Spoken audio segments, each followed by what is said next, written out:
Let's get it. Another leg day. Now, this one, as you can tell, killed my leg. They were looking juicy. They felt pumped. Are there bigger legs out there? Absolutely. But are my legs still pretty good? Absolutely. And I love my legs. I've been working them hard for a long time. So you're going to see what I do to get my legs to look the way they do. And of course, I'm going to give you some pointers along the way. Now, for starters, I like to warm up completely, not just my legs. Some people, they just like to do, let's say, high reps of squats and then they start to lift heavier. That's not me.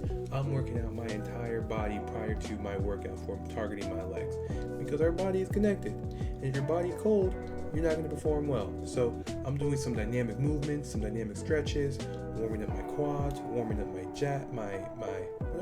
knees, my ankles, my posterior chain. I'm just doing as much as I can just to get the blood moving, get my heart rate up. And I gotta tell you, every movement you see me doing in here felt really, really good. So you can try to mimic it if you like. I don't know what they're called, but they felt really good. And I started with 45 pounds. It felt like a weight I could handle. I think most people will probably be able to do 45 pounds. Because I'll tell you what, after this, my legs were ready. My back was ready. And it was feeling really good. So I can't wait to just keep doing these. I'm going to do this movement specifically like continuously. Because that worked out. That worked wonders on my back. I got to tell you.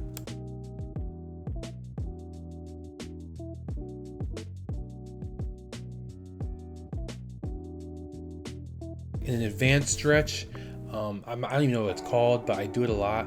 This is really good for my glutes, my hamstrings, my lower back, my hips, my knees. It feels really, really good. It's opening up, again, some of my posterior chains. And then I like to alternate. So I would do my right leg, and then I would switch to do my left leg.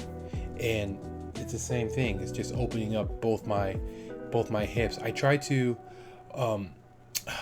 time how long I'm stretching each joint, and that's one thing I could get better at, is just trying to keep it all even, because sometimes I might stretch one side longer than the other just because I'm just kind of doing what feels right.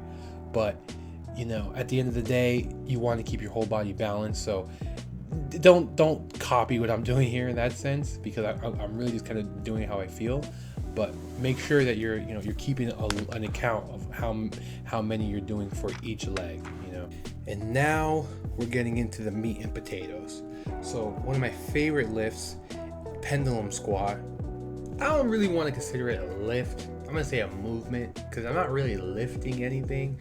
You may argue and say that you're kind of you kind of are, but I don't think it's a lift. I'm just gonna say this is just a movement. So this is a really good movement, the pendulum squat. Now, if you see my other videos, you notice that I really don't go too deep, and the reason why is because the deeper you go, the less focus you're putting in on your quads. And I really am trying to focus on the growth of my quads. I want massive, thunder thighs. So I really like to focus, not to go too deep. My feet are pushed forward. You get a better angle here. Like you can see how my heels are pretty much underneath my knees the entire time. My knees aren't really passing my toes. The ass to grass guys are going to be like mad about that one. But like I said, I'm trying to focus on hypertrophy, growing my thighs, growing my quads. So that's why I do it the way I do it. And also you got to remember, I have really long joints. I have long legs. My legs are like probably 60% of my height. So because of it, my range of motion is a little bit different, I feel like, than a lot of people who are shorter than me.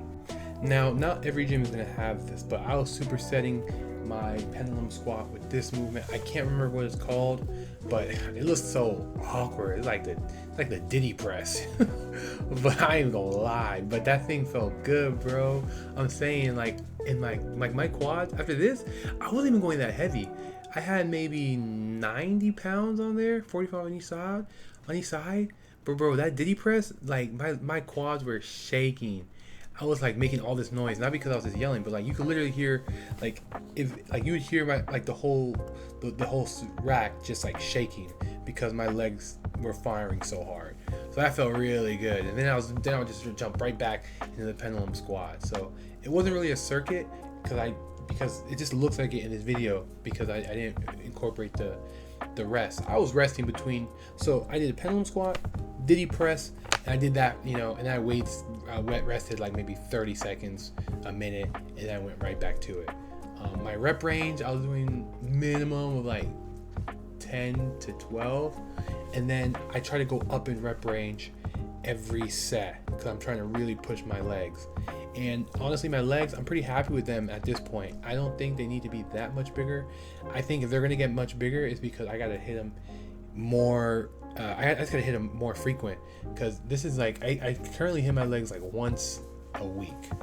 If I'm lucky, twice, but ideally, most of the time I hit them once a week, and then I'll run another week and then run another day. So maybe that's 2 days if you kind of want to think about it. But I hit them hard once a week. If I really want them to grow, I'm gonna have to hit them again. But honestly, my legs are just so sore that it's like, bro, that Diddy press, it's killing me, dog. You know what I'm saying? Like, I cannot do it more than this. And by far the most humbling leg workout, in my opinion, out of all of them, is the single leg, I think goblet squat is called, or I'm not even sure what it's called. I've been doing it for so long. But this movement, bro, I have 40 pounds in each hand. Some people will hold maybe one weight, they'll hold it against their chest, or they'll hold one weight on with one hand. Me personally, like I said, I'm trying to keep everything balanced. So because I'm trying to keep everything balanced, I'm gonna hold a weight in each hand, so my body is balanced. And I was doing sets of 12, and man, like, it's so tiring, bro. My quads, look at them, they're peaking, bro. So by this point, my quads were juiced up, they were firing. I was tired, and then I just had to lock in. So there's really not too much to say. It's just sometimes when it comes to hitting legs, it's not even about the heavy weight. If you're trying to grow your quads, you gotta just lock in, get under the weight or get next to the weight, and do some reps. Some clean reps, maybe 12 to 15 reps, and it's gonna put you to work. Look at me, like I could barely stand. Like, I'm so tired. My legs are so dead, and I start to shake. Like, I'm just so dead. I start to have second thoughts. But that's what you want. That's the only way you grow, because you walk. I mean, hopefully you walk, but like, you're walking, so your legs are always being used. You gotta hit them hard, and you gotta learn to love it. So over time, the more you do it, the better it gets. But it's just one of those things that you gotta go through the fire and through the flames with this leg day. Now I'm just gonna do a burnout set, but I want to talk about something a little bit different. I'm gonna leave you with this. It's time that you understand that your life is truly yours to live, and who knows what's gonna happen in the future. It doesn't exist. The past doesn't exist. The only thing that exists is this moment right now. You watching this video, whatever it is that's drawing us together, you're watching this, and this is the only thing that matters. So if you made it this far, it's because you probably have a dream, like I have a dream, and this is part of my dream, is trying to get, create content and live off of that. So if you got one, put it out there. Don't be shy, because it's not easy, but you know what? It sure as hell beats not trying to do anything to get it at all. So catch me on my next video. Peace out.